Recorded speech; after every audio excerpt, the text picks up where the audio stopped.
sino en sentido general, todas las personas deben guardar la palabra del Señor. Entonces dice que la palabra de Dios nos ayuda a permanecer puros y a crecer en la fe. Una de las cosas que nosotros debemos entender no es sencillamente leer y leer, y muchas veces nosotros leemos y la entra por este lado y sale por este lado, pero no se detiene en la cabeza. Por eso usted observa la gran cantidad de creyentes que saben mucha Biblia y que tienen un tiempo grande permaneciendo en la fe y visitando la iglesia. Pero cuando usted trata con esa persona de cerca, usted observa que esa persona, independientemente del tiempo que tiene, de lo que lee la Biblia, no ha cambiado su vida. Entonces la gente tiende, una gran parte, de leer la Biblia, de estudiarla, pero no cambiar. Y entonces hay un problema serio, porque la palabra de Dios debe cambiar, debe transformar mi vida. Entonces lo que yo creo, lo que yo leo, lo que yo estudio, debo llevarlo a la práctica. Por eso es tan importante, hermanos, que nosotros creer lo que nosotros leemos, creer lo que nosotros predicamos y enseñamos, porque de lo contrario vamos a estar igual que el que está afuera. El que está afuera hace de todo, practica de todo y su vida sigue de mal en peor. Y entonces aquí él dice, el salmista, ¿con qué limpiará el joven su camino? Con guardar la palabra de Dios. La palabra de Dios, la Biblia, es la única guía segura para tener una vida pura. Y aunque vivimos en un mundo de impureza, nosotros podemos ser puros si guardamos realmente la palabra de Dios. De ahí se establece entonces el mandato del Señor, cuando Él nos manda a nosotros a predicar la palabra, ir por todo el mundo y predicar la palabra, con el objetivo de que la gente no solo escuche la palabra, sino que esa misma palabra pueda penetrar en su vida y pueda transformar su vida. Y ejemplo está de mucha gente que está en la iglesia, y le cede el micrófono a alguien y le preguntaré acá, ¿y cómo te sientes? Bien. ¿Y cómo era tu vida antes? Y comienza a decir, mira, yo hacía mucho daño, yo asaltaba, yo robaba, yo mataba, yo hacía esto y esto y esto. Pero de momento, cuando se tropieza con el Señor, con esa palabra que transformó a mucha gente, es el caso también de Pablo, Saulo de Tarso, rumbo a Damasco, iba a perseguir a los cristianos, iba a hacer su obra. Sin embargo, allí Dios lo confrontó con la palabra, y allí comienza una etapa en la vida de Saulo de cambios. De hecho, esa misma agresividad que tenía Pablo, esa misma sagacidad e inteligencia, Dios toma esto, entonces lo invierte en su reino y lo pone a producir para el reino de Dios, hasta el punto que después de Jesucristo, se habla de Pablo. Pablo en sus escritos es quien escribe para formar, para doctrinar la iglesia. 3/4 partes de los escritos del Nuevo Testamento fueron escritos por el apóstol Pablo. Analiza, por ejemplo, de hecho los escritos de él se dividen entre las cartas de los viajes, las cartas pastorales y las cartas de la prisión. Un hombre que luchó, que trabajó, que fundó iglesia, que enseñó, que formó personas. Por eso la importancia del conocimiento de la palabra de Dios, porque eso te queda aquí. Cuando yo era un muchacho, yo limpiaba, cosas que yo hacía, yo limpiaba zapatos. Y la cercanía del malecón, había algunos estudiantes que ellos habían salido de Cuba, pero vivían en Miami y entonces habían venido a estudiar medicina aquí a la Universidad Central del Este. Entonces, yo le limpiaba los zapatos a esos cubanoamericanos que vivían en unos apartamentos. Y uno de ellos se hizo un amiguito mío y siempre me preguntaba, ¿tú estudias? Le digo, sí. Y él me dijo que cuando en el gobierno de Batista, antes de asumir posición Fidel Castro, él dice que su familia tenía mucho dinero en Cuba y su familia era rica, millonaria en Cuba. Al producirse el cambio de gobierno, parece que ellos tuvieron problemas con el nuevo gobierno o el nuevo sistema de gobierno, y eso trajo al traste de que le apropiaron todo lo que tenía esa familia y lo expulsaron de su propia tierra y llegaron entonces a Estados Unidos. Y él decía, mira, lo único que no pudieron quitarle a mi familia fue el conocimiento de lo que tenía. Le quitaron casa, le quitaron dinero, le quitaron propiedades, pero lo que tú tienes aquí, me decía él, aquí, eso va contigo a tú. Entonces, por eso es importante que el cristiano entienda que debe estudiar la palabra. Pero hay un problema que tenemos, y es que a nosotros nos enseñaron mal. Nos enseñaron a leer la Biblia con pinza. O sea, yo agarro un versículo aquí, agarro aquí en la esquina Juan 3:16, pero me voy a este extremo y agarro a Filipenses 4:13, y entonces lo voy haciendo salteado. O sea, yo no asumo un sistema de lectura en una dirección para entonces yo poder aprender, para yo no solamente conocer la vida de Jesús, sino también qué es lo que Jesús a través de su palabra nos está enseñando a nosotros, para nosotros poder crecer y poder ser formados en su palabra. Y usted ve gente que te dice muchas cosas, pero al fin no te enseña nada. Y eso es tan importante, hermano, como el alimento. Por eso nosotros tenemos una gran bendición, que es el don del habla, donde nos podemos comunicar. Usted se da cuenta la importancia de la comunicación cuando usted tiene problemas con la comunicación.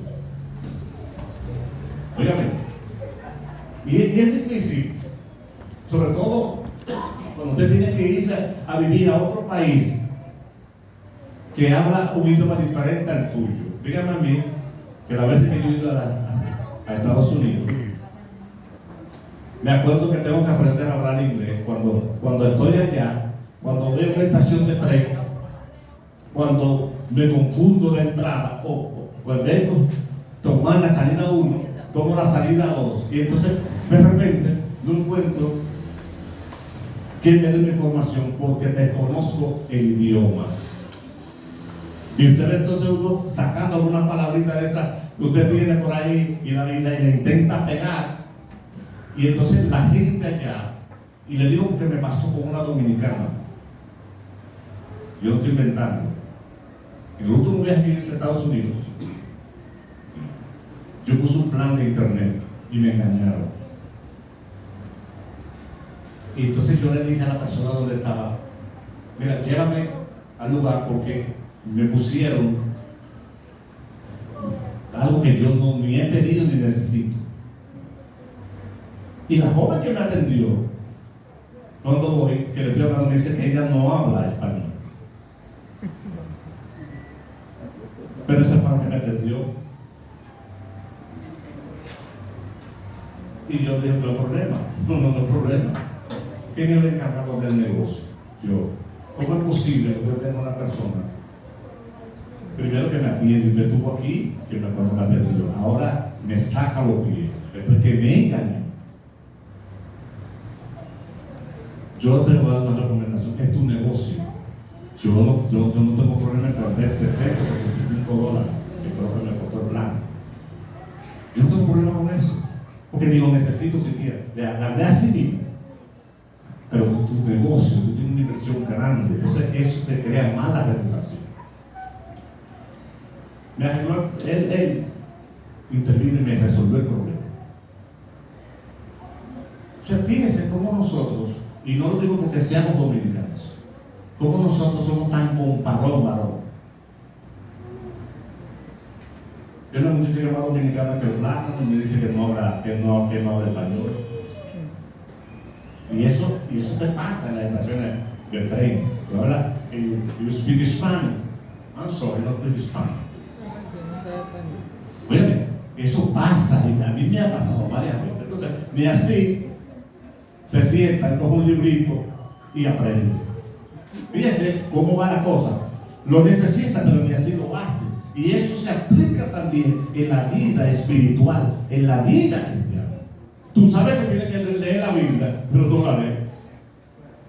Tú sabes que tienes que venir a la iglesia, pero no viene. Entonces, ese es un pecado que se llama el pecado de omisión, el deber no cumplido. Por eso que la obra de Dios sufre por falta de obrero. La gente aspira al ministerio de figureo. Yo quiero un ministerio aquí adelante, un profeta, claro, que bote humo y chispa. Un pastor, bueno. Dice que algunos pastores que viven bien. Qué bueno. La gente le gusta eso. Pero es duro cuando tú comienzas una obra misionera. Dormir en el suelo, comer si hay lo que aparezca, dejar tu comodidad en tu casa. Y eso no es tan fácil, pero hay que hacer. Podemos dar un aplauso al Señor.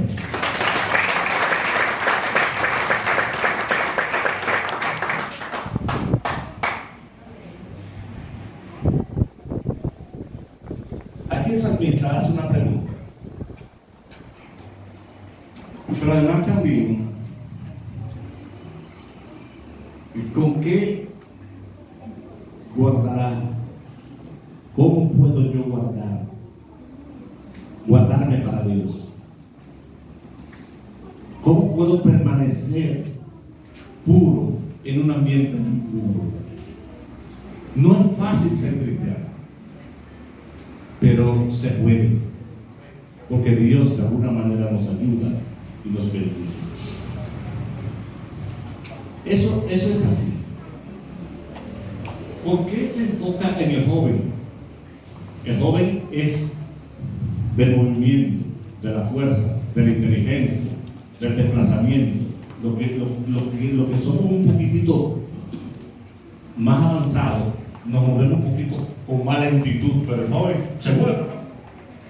Pero esa misma fuerza, esa misma adrenalina que tiene el joven, también puede ser utilizada en beneficio del Evangelio y de la obra misionera.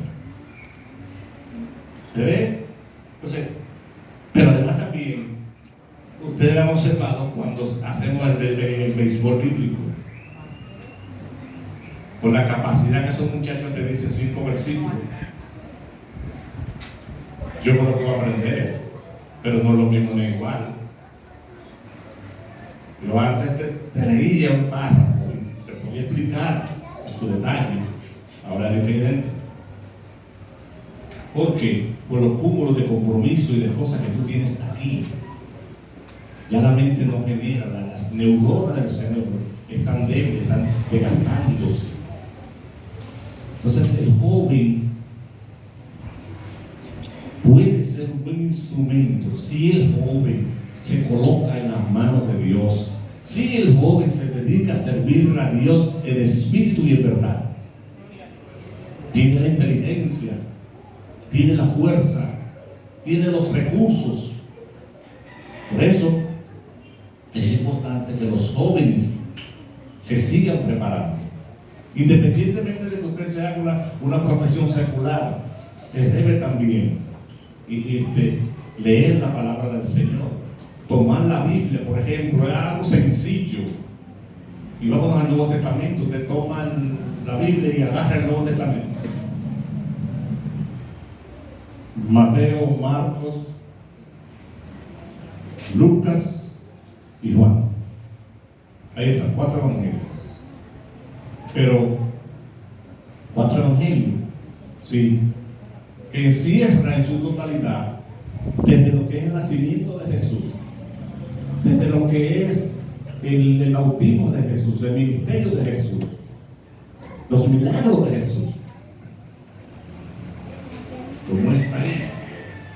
Y cómo nosotros podemos ver cómo el Señor, cómo Dios, a través de su Espíritu, canaliza las diferentes culturas y los diferentes pueblos. En el caso de Mateo, a los judíos. En el caso de Marcos, a los romanos. En el caso de Lucas, a los griegos. Y obviamente en el caso de Juan, encierra la iglesia. Por eso usted observa que Juan entra con un capítulo que no todos los evangélicos lo entienden. Te habla de la preeminencia de Jesús. En el principio creó el verbo era con Dios y el verbo era Dios. Todas las cosas por él fueron hechas y sin él nada de lo que ha sido fue hecho. Parece un trabalengua. Pero te habla de qué? De que Jesús existe antes de, y que Jesús estaba en el principio. Todo eso te lo muestra. Pero ¿cómo tú lo vas a ver? ¿Cómo tú puedes entenderlo si no lo lees? Entonces lo primero que yo debo conocer como cristiano es la vida de Jesús, mi líder. Hay cosas que son elementales como cristiano que yo debo conocer, que yo creo como hombre de Dios, como mujer de Dios, los puntos doctrinales, que cree la iglesia evangélica en sentido general, que yo creo en esas cosas. Y a veces desconocemos eso porque no estudiamos.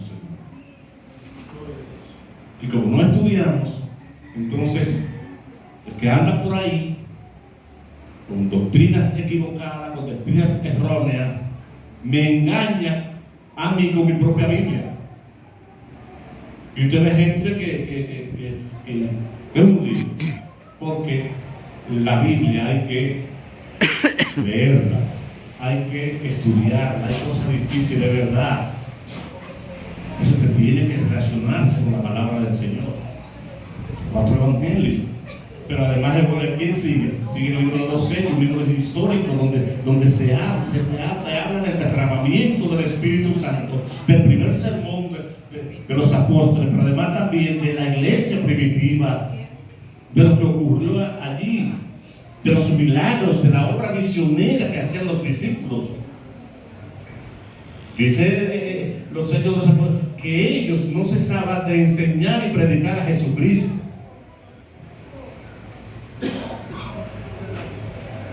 Ahí está. De la persecución que sufrieron algunos de de los discípulos, de los apóstoles. Y hoy nosotros estamos tan ñoños y tan cómodos que si alguien me miró mal, yo dejo de venir a la iglesia, como si la iglesia tiene la culpa. Entonces somos una generación, y alguien dijo, como de cristal. Si nos tocan, nos rompemos. Pero esa gente, hermano, lea la historia de Pablo. Lo que él cuenta, el testimonio que él cuenta, las veces que él tuvo que ser perseguido. Pero estamos tan cómodos, y esa comodidad a veces nos afecta nuestra relación ministerial y nuestra relación con Dios. Entonces, relaciónense con la Biblia. Luego siguen las cartas de Pablo, donde usted encuentra los escritos que él le dirige, por ejemplo, a la iglesia que está, a los romanos, a los corintios, etc. Las situaciones que presentó algunas iglesias, como por ejemplo la iglesia de Corinto, que tuvo un momento dado que escribirle. Esa iglesia de Corinto, en los primeros capítulos, usted se tropieza con una situación que se presenta. La iglesia estaba dividida en varios grupos. Y él dice, he sido informado acerca de la familia de Cloé. Uno dice que son de Apolo, otro de Pablo, otro de Cristo, etc. Grupos dentro de la iglesia. Pero hubo una autoridad máxima, una autoridad apostólica, que impone la corrección a través de ¿qué? De la carta. Pero ¿cómo nosotros vamos a saber esas cosas si estamos distorsionados, lejos de la palabra? Me duele la vista. Yo veo. Eso, me preocúpese, que eso me pasa a mí y yo leo. A cualquiera le duele la vista. La última vez que yo hablé ahí, yo tenía problemas en ese ojo. Relativamente, estando ahí, prácticamente yo casi no veía. Yo pensé que iba a perder la visión del ojo derecho. Y como si eso fuera en el medio, yo no veía como una sombra, literalmente. Y yo leía. Porque yo tengo en mi teléfono una sección de lectura, que yo lo hago. A veces yo entro al baño y yo agarro el teléfono y comienzo, o estoy en la sala, o estoy esperando a alguien, concluye esa parte. Pero de alguna manera, nosotros tenemos que aprender, porque hay otra cosa también. Y alguien usted tiene que enseñarle. Alguien se va a acercar a usted a pedir un consejo, sobre todo las hermanas, la vecina que ha sido maltratada, o ese tipo impío, va y se le acerca. Entonces la sierra le da el consejo de la palabra. Mira, busca a Dios, conviértete, vamos a la iglesia, bien. Porque de alguna manera tenemos nosotros que proyectar no solo la imagen de Jesús, sino también el ministerio de Jesús. Y usted va a crecer. Usted va a crecer. Pero para crecer tiene que existir una alimentación adecuada, para que esa alimentación adecuada pueda darte a ti las vitaminas necesarias, los nutrientes necesarios, todo lo que tú necesitas, los minerales, para que pueda crecer, desarrollarse el cuerpo. ¿Por qué a los niños se les da una alimentación diferente? Ya a la edad que estamos comemos esta piedra, pero son muchísimos, su leche, su cosita preparada y su vitamina, porque necesita crecer, necesita desarrollarse. Y ese es el cristiano. Ese es el cristiano. Y a veces las iglesias,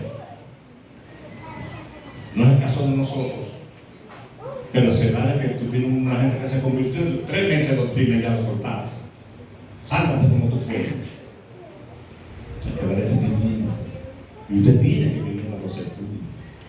Tiene que venir. Pero no venir a sentarse a oír, sino también a estudiar la clase.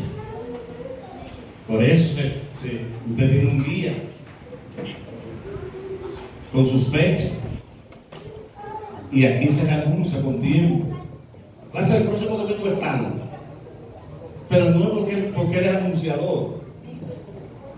Es para que usted tenga la información y usted pueda agarrar esa información y entonces leer la Biblia. Y eso viene en 2 direcciones. Primero, usted aprende como tal. Y segundo, usted puede aportar y puede crecer. Entonces, vamos a cuidarnos, pero vamos a crecer. Hay gente que yo conozco que tienen 10 años, 15 años en el mismo rincón de la iglesia. Perdónenme, con la misma mala maña y chequeando. Porque el que no hace nada tiene tiempo para todo, para averiguar y para saber cosas que no tiene que saber. Pero cuando usted está ocupado, usted está centralizado en algo, usted le pregunta, ¿y qué pasó? No me di cuenta. Entonces vamos a crecer. Y yo lo digo claro, en lo que se está haciendo aquí. Oigan, para Dios, pero también esto es para ustedes. Esto es de ustedes. Pertenecemos a una institución, estamos afiliados, pero ellos no van a venir allá a arrancar esto y a llevárselo. Esto es de nosotros, para que nosotros podamos ejercer el ministerio, para que nosotros podamos enseñar la palabra, cantar, adorar al Señor, porque Dios es bueno. Y si tenemos una casa de nosotros bonita, ustedes ven a las mujeres que viven, ¿cómo se llama? Limpiando. Limpian tanto que cuando están limpios vuelven y limpian. Entonces, ¿cuánto más la casa de Dios? Pues tenemos que tener una iglesia apta para recibir a la persona que venga. Yo voy a decir esto, no lo digo con modo de crítica, pero lo voy a decir. A mí me invitaron a una iglesia y yo tenía 3 días que me había regalado un pantalón nuevo y yo decía, dije que me quede el pantalón. Entonces me invitaron a una iglesia, a una conferencia, y yo me senté en un banco. Yo dejé casi medio bolsillo en el banco. Cuando me senté, claro que salió. Se atajó ahí. Qué difícil. ¿Cómo salí yo con una mano adelante y la otra atrás?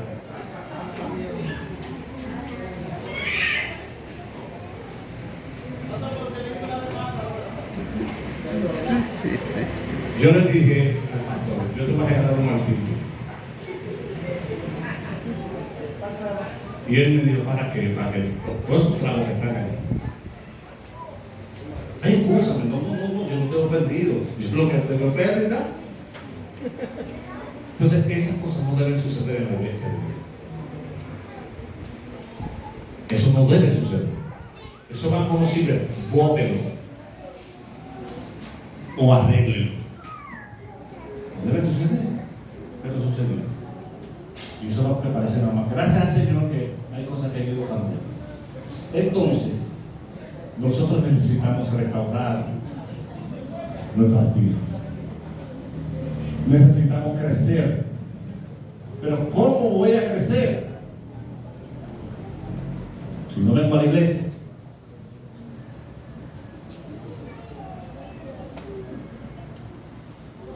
Si no leo la Biblia. Usted no me dice, oye, es que no se lee. Ok, vamos a ayudarnos. Si usted no sabe leer, vamos a ayudar. Pero estos teléfonos, ¿dónde están? Mira que este teléfono La Biblia, una de las Biblias que yo tengo aquí, que la descargué, cuando tú le das la cosita y él lee por ti. Entonces, es como Moisés y Aarón.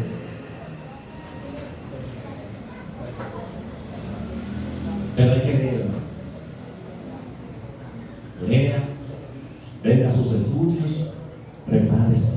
Usted no sabe cuál es el propósito que Dios tiene en su vida. No me equivoco. Usted no sabe por qué propósito, porque con algún propósito Dios te ha llamado. No es para que te sientes ahí. Y lo que usted pueda hacer en el reino de Dios, hágalo. Si Dios lo llamó a usted a enseñar, enseñe. De alguna manera le van a dar la oportunidad. Si Dios lo llamó a usted a cantar, cante. Pero hágalo todo con entendimiento. Pero hágalo todo para la honra y la gloria de Dios. La Biblia es para leerla. Y hay una gran parte de la Biblia que se entiende. Usted toma, por ejemplo, los salmos. Son fáciles, los evangelios son fáciles, son históricas. Habiendo entrado Jesús en Jericó, iba pasando por la ciudad, sucedió, etcétera. Eso lo aprende fácilmente. Son historias. Yo recuerdo que cuando uno era muchacho le enseñaban historia. Es fácil, pero hay que hacerlo. Que usted no pueda aprenderse un capítulo entero, pero usted puede aprenderse un versículo. Creo que la hermana Jocaba decía en estos días que hemos ido perdiendo la costumbre de aprender la Biblia. Hay que memorizar. Yo no sé si a usted le ha pasado que usted ha estado en situaciones difíciles de enfermedad, de problemas económicos, de situaciones, de problemas, y usted se ha sentado, se ha dedicado a orar y comienza los problemas a pasar por la cabeza. Ahorita viene fulano que le debe un cambio. Ahorita viene el tipo por la luz. Pero ¿qué yo hago en ese caso? Yo comienzo a orar y a darle gracias a Dios. Dios va a proveer, porque Dios usted no lo va a dejar en vergüenza.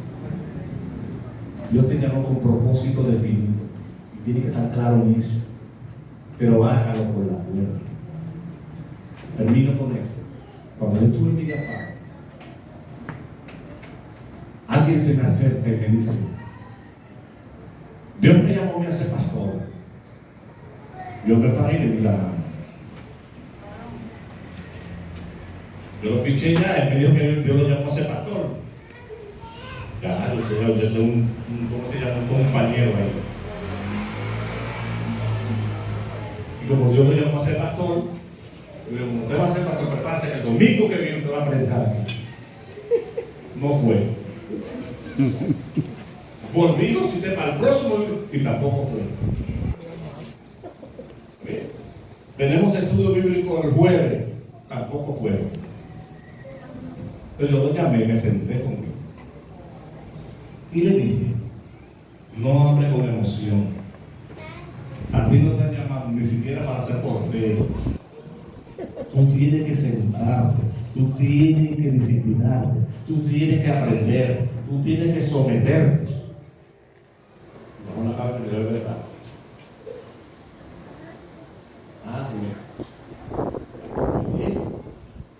Es bien. El ministerio es bueno. Y la gente le huye. Ese pastor es lo mejor que hay. Si Dios te guía, si Dios te sostiene. Porque si Dios no te sostiene, si te publicaste tú, viene problema en cualquier ministerio. Pero prepárate.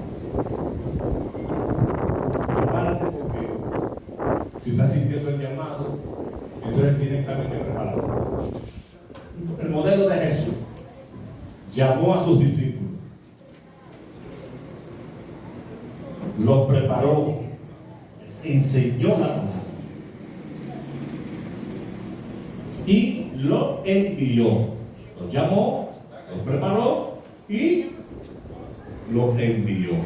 Y dentro de los salvos, Dios llama a gente para salvación, pero dentro de los salvos, Dios escoge gente para ministerio específico.